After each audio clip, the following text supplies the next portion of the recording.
Good morning everyone. आज हम पढ़ेंगे नई टर्म गायनेंड्रोमॉर्फ। गायनेंड्रोमॉर्फ ड्रोसोफिला में देखने को मिला था। गायनेंड्रोमॉर्फ का मतलब है कि जो ड्रोसोफिला है उसकी हाफ बॉडी मेल और हाफ बॉडी फीमेल की तरह फंक्शन शो करती है। देखिए, few drosophila half of the body as male and other half as a female. उनको कुछ टर्म्स में उन्होंने डिफाइन किया है, जैसे बाइलेटरल गायनेंडर्स। बाइलेटरल का मतलब हाफ बॉडी, ये आधी बॉडी, इधर की आधी बॉडी। उन्होंने कहा आधी body lateral, half lateral side is male and other half lateral is female. मतलब आधी बॉडी मेल और आधी बॉडी फीमेल की तरह। नेक्स्ट है एंटीरियर एंड पोस्टीरियर, इतना पार्ट अपर एंड इतना पार्ट लोअर, ये मेल फीमेल की तरह काम कर रहा है। Anterior and is one sex and posterior end of other, दूसरी तरफ का। अभी ऐसा हो कैसे रहा है? सेक्स पहले तब देखिए, zygote develop into female. Female के अंदर जब जाइगोट की डेवलपमेंट होती है हैज 2 एक्स क्रोमोसोम, उस टाइम पर 2 एक्स क्रोमोसोम वहाँ पर प्रेजेंट होती है। अचानक से एक क्रोमोसोम लॉस हो जाता है, ठीक है, या डिसअपियर हो जाता है। ड्यू टू लॉस और disappear of 1 X chromosome during cleavage of fertilisation egg, जिस टाइम पर वो फर्टिलाइज करना होता है एग के साथ, तो क्या हो जाता है?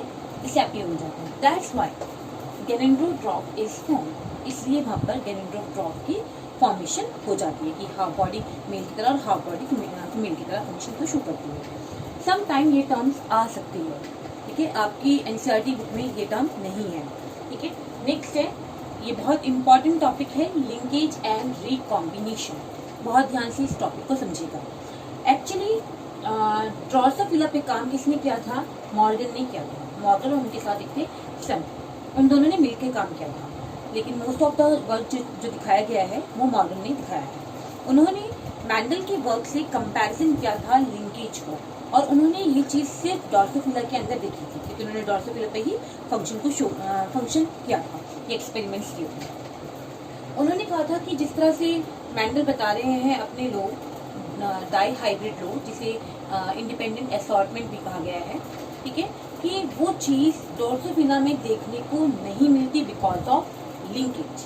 अब आपको 2 टर्म पहले मीनिंग समझना है, उसके बाद आप समझोगे कि उन्होंने क्यों कहा कि वो मैंडल की तरह, जो मैंडल ने अपने एक्सपेरिमेंट्स दिए हैं डाई हाइब्रिड के, उससे वो मैच नहीं करते। एक टर्म है लिंकेज, दूसरी है रिकॉम्बिनेशन।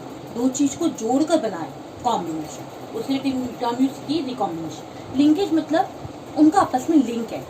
इसको आप इस तरह से समझिए, क्लास में 60 स्टूडेंट्स हैं, ठीक है, और आपके 60 के 60 फ्रेंड्स नहीं हैं, ठीक है, क्लासमेट्स हैं लेकिन फ्रेंड्स नहीं। फ्रेंड्स कितने हैं? 4 या 5, ठीक है, ये 2। तो वो जो लिंकेज है वो 2 के साथ या 5 के साथ या 4 के साथ क्यों है? बिकॉज ऑफ या तो आप लोगों की अच्छी कंपैटिबिलिटी है, एक दूसरे की सोच मिलती है, बहुत सारी चीज़ें होती है ना। लेकिन मेनली यहाँ पर लिंकेज मतलब कंपैटिबिलिटी या आपकी सोच से बिल्कुल नहीं है। लिंकेज का मतलब है वो जो 5 फ्रेंड्स हैं या वो 4 फ्रेंड्स हैं या वो 2 फ्रेंड्स हैं, उनके बीच में कोई डिस्टेंस नहीं है। जैसे कि अगर मान लीजिए कोई ट्रिप जा रहा है, तो अगर 5 फ्रेंड में से कोई एक फ्रेंड नहीं जाएगा तो धीरे धीरे सारे फ्रेंड कहते हैं यार मैं भी नहीं जाऊँगा, है ना, बिकॉज क्योंकि वो आपस में एक दूसरे से जुड़े हुए हैं, लिंक्ड हैं, ठीक है। अगर कोई एक कहीं जा रहा है तो हाँ मैं भी चल रहा हूँ, मैं भी चल रहा हूँ, ठीक है ना, ऐसा होता है ना। ठीक लिंकेज भी उसी तरह से काम कर रहा है। जैसे कि हमने आपको बताया है क्रोमोसोम, और क्रोमोसोम्स पे जीन प्रेजेंट होती हैं।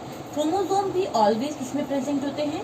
पेयर में प्रेजेंट होती है। दैट्स व्हाई जीन और एलील्स भी किस में है? पेयर्स में प्रेजेंट होते हैं। आप इस चीज़ को, आपकी बुक में डायग्राम बना हुआ है, आप प्लीज बुक्स ओपन कर लीजिए और उस डायग्राम को बहुत ध्यान से देखिए, क्योंकि मैंने पूरा डायग्राम नहीं बनाया है, शॉर्ट डायग्राम, एक छोटा पार्ट मैंने डायग्राम का यहाँ पर शो किया है।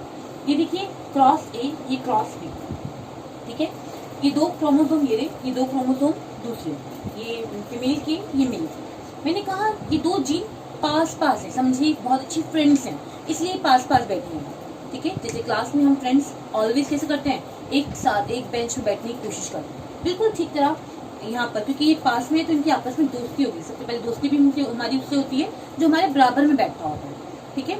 फिर बाद में हम किसी थर्ड से दोस्ती करते हैं अगर कंपैटिबिलिटी नहीं मिलती। लेकिन यहाँ पर ऐसा नहीं है, यहाँ पर ये जीन दूसरी जीन से इसलिए कंपैटिबिलिटी शो कर रही है क्योंकि वो उसकी क्या है, बहुत पास है। ठीक है, तो जब क्रॉस ओवर होता है, क्रॉस ओवर का मतलब है एक जीन ये है, एक जीन ये है, ठीक है, या दो जीन ये है, दो जीन ये है, जैसे हम इसकी इससे क्रॉस कराते हैं। ठीक है, एक ये येलो है, ये व्हाइट है, दूसरी ये येलो है, ये व्हाइट है, तो ये पूरी की पूरी कट कर यहाँ आ जानी चाहिए ना दूसरे फॉर्म में। जैसे कि ये येलो, ये व्हाइट, दूसरी ये वाली येलो, इसको प्लस में कर लीजिए ताकि हमें पता रहे ये दूसरे जीन का है, और ये व्हाइट, क्योंकि दोनों पास में है इसलिए ये क्या हो गई, क्रॉस होके एक साथ आ गई। ठीक है, अगर ये पास में नहीं होती तो एक साथ नहीं आती, मतलब इनकी आपस में क्योंकि फ्रेंडशिप है, क्योंकि दोनों पास पास है इसलिए इनकी आपस में क्या है, फ्रेंडशिप है, और फ्रेंडशिप है तो इसलिए जब क्रॉस हुआ तो ये दोनों एक साथ वहां पर आ गए। ठीक है, अब देखिए एक दूसरा फॉर्म सेम, क्योंकि हमने इसके साथ कराई तो हमने देखा ये तो आएगी साथ में, जब क्रॉस कराया तो क्योंकि बहुत पास है तो इसलिए आ गए।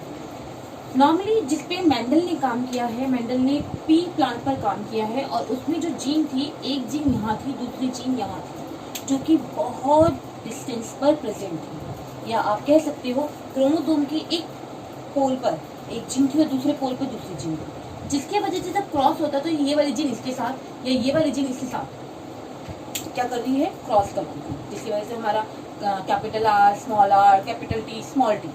ठीक है, तो वही चीज उन्होंने यहाँ शो की है क्योंकि ये दूर दूर है। ठीक है, तो उन्होंने कहा एक जीन ये आई, दूसरी जीन ये आई, और ये बात समझ में।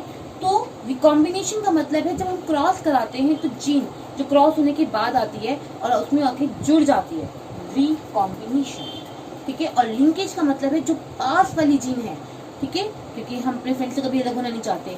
अगर कोई एक पानी पीने जा रहा है तो हम भी कहेंगे कि मेरे को भी चलना है, चल मैं भी साथ में चलता हूँ। ठीक है, ये मैं चलती हूँ। तो लिंकेज कि उनके बीच में इतना भी डिस्टेंस नहीं है कि अगर उन्हें कहीं जाना है तो हमेशा साथ में ही जाएंगे। ये खासियत है किसकी, लिंकेज की।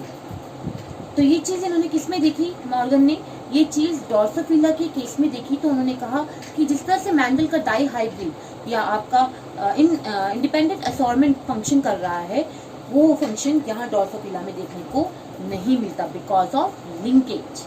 क्योंकि लिंकेज जहां भी होगा, जिस भी स्पीशीज जीनस में प्रेजेंट होगा, आप वहां देखेंगे वहां पर मैंडल का लॉ काम नहीं करेगा बिकॉज ऑफ लिंकेज। क्योंकि लिंकेज की वजह से वो जो पास वाली जीन है वो ऑलवेज नेक्स्ट जनरेशन में चली जाएंगी।